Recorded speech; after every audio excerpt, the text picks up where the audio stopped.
Oh boy, it's ATD. I've heard stories about your Best Buy. All right, but we're going to share with the ATD audience. All right, so what was one of your what's one of your favorite experience at Best Buy? Definitely my coworkers. I always got along with them, and I'm still friends with them today. True. Okay, that's nice. We still talk and stuff. All right. Some of them still work there. Do you is the I remember you telling me a story that you mail candy bars from like German European candy bars or something like that back to your buddy in the States. Is that one of them? No. Okay, somebody else. Right. Okay. Okay. What about a bad moment during Best Buy? Boy, there's pretty much any customer interaction was a bad moment. Any customers? Any customer, yeah. So you can say that you're not a people person?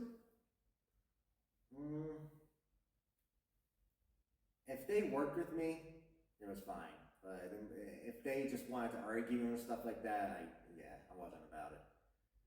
So every customer, most customers that seen approach you at Best Buy was in the argumentative character. They just want to argue. I think so. About what?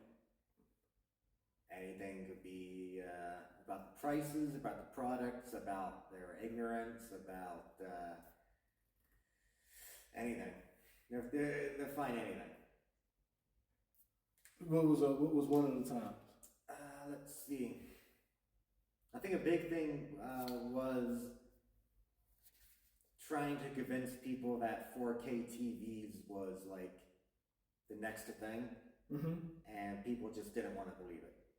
So this is 2017? I would say so, yeah. When did 4K TV come out? Do you know? Maybe like a few years before.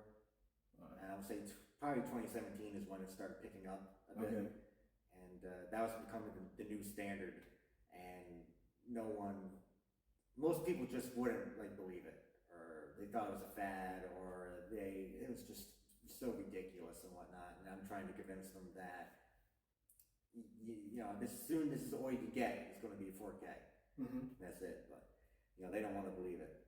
And what was the reason? What was the reasoning? Like, what was they telling you? Hey, this is not true. What was the reason? What was the conversation like? The big issue back then was there wasn't enough 4K content. So back then, the only service provider that had 4K content was DirecTV at the time.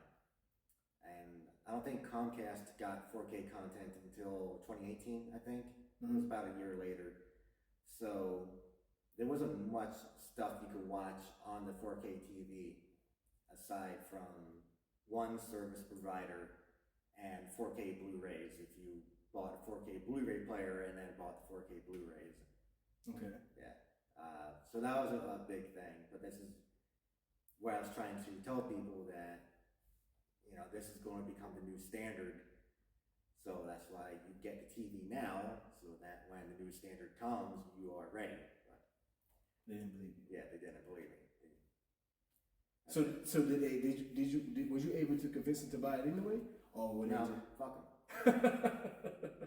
Yeah, I don't do that. That's an uphill battle that we never win, trying to convince people. So like, fuck it, I'm not gonna help you. Okay. Well, not one customer was you able to convince. Well, let me ask you: did you ever try to convince? Let me say that. I would tell them it's the new standard.